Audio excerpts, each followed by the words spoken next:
I'm the Riverman. You may not like my singing, you may not like my song, but I'm the Riverman. Come and go. The original inhabitants of the Mississippi Delta were the Choctaw and the Quapaw people, you know. Hernando de Soto, the Spanish explorer, he was the first white man to set eyes on the Mississippi River. We all say he discovered the Mississippi River, but guess what? When he got here, there were 2,000 Indians, probably Quapaw people, in war dress, bows and arrows, and they were all in canoes too. They got to the big river. They called it the Rio Grande. Big the river. Rio Grande? They called it the Rio Grande, you know, because it's the biggest river they've ever seen. They've probably named a lot of rivers the Rio Grande. Or the Muddy River. Yeah, the Rio Colorado. I thought the Old Man River was came from the Indians, no? That name? Yeah. Well, the Father of Waters is what the Father of Waters.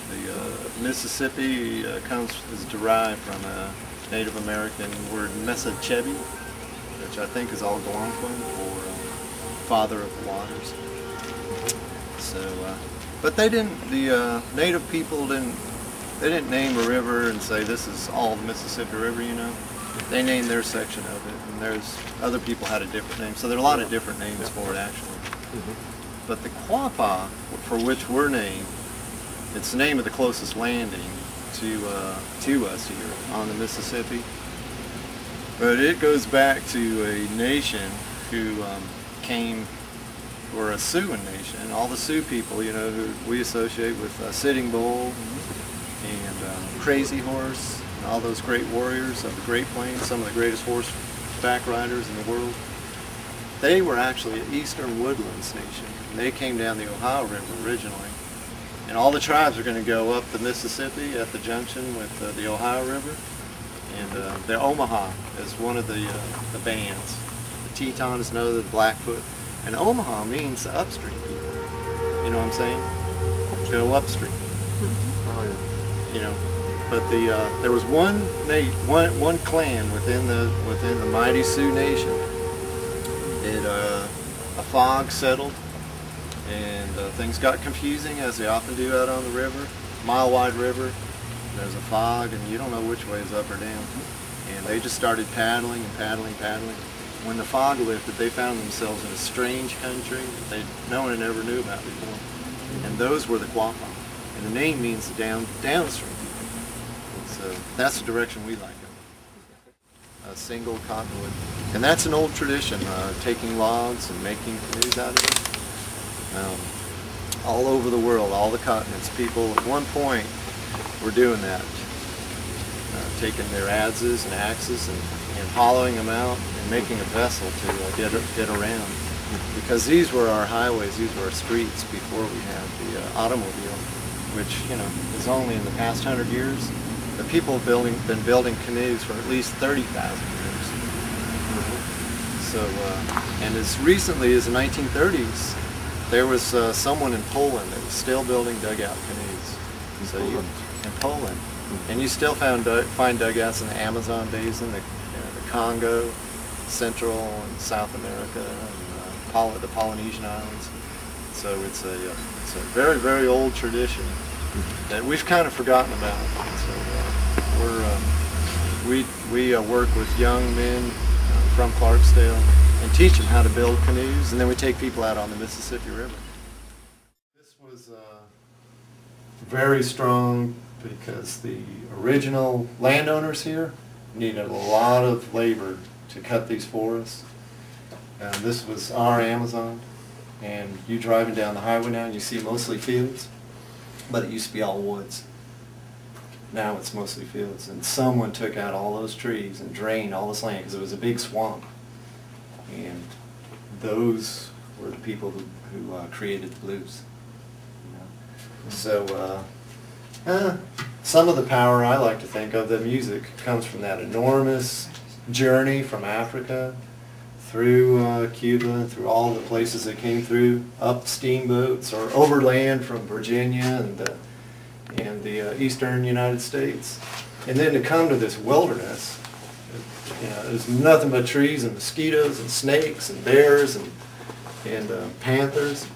And to cut all these trees and to drain this land and then to plant cotton and do that enormous work. Some of that power must come from that enormous mass movement and labor of people.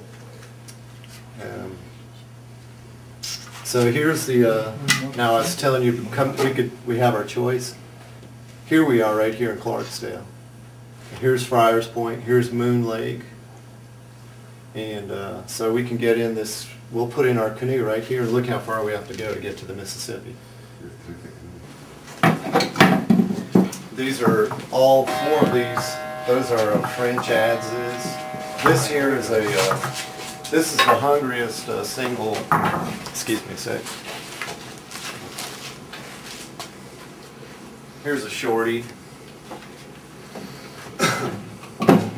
This here is my hungriest tool. It's very hungry all the time. And you swing it kind of like an axe. Chunk, chunk, chunk, chunk, chunk. That's the work we do. This is a Swedish adze, actually. Swedish? Mm-hmm. Gransford Brooks. Mm-hmm. To me, this is the best adze I've ever found. This is another hungry tool.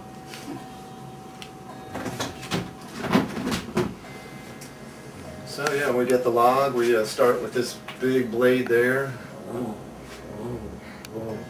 Then we sharpen the ends, and then you start chopping down the middle.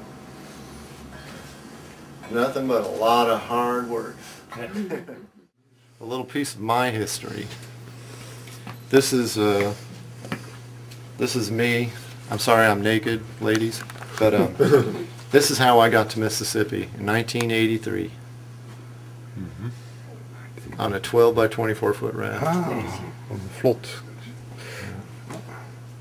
And you did it on your own? No, with my best friend. With your best friend? Yeah. Right on the Mississippi River. And even more interesting, here's a CD with a map of the river and the Blues Highway. And this guy here is Super Chicken. And makes his own guitars. Wesley Jefferson band sings the blues. When I first came here, I played with his band. But this guy here, Wesley Jefferson, the Mississippi Junebug, when you go outside, you're going to see him out there. Mm-hmm. Oh. And if you want to get a live signed CD, we've got him here.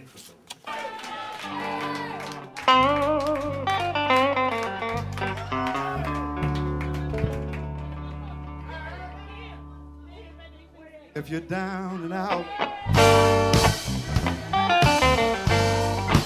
and you feel real worried, come on over to the place where I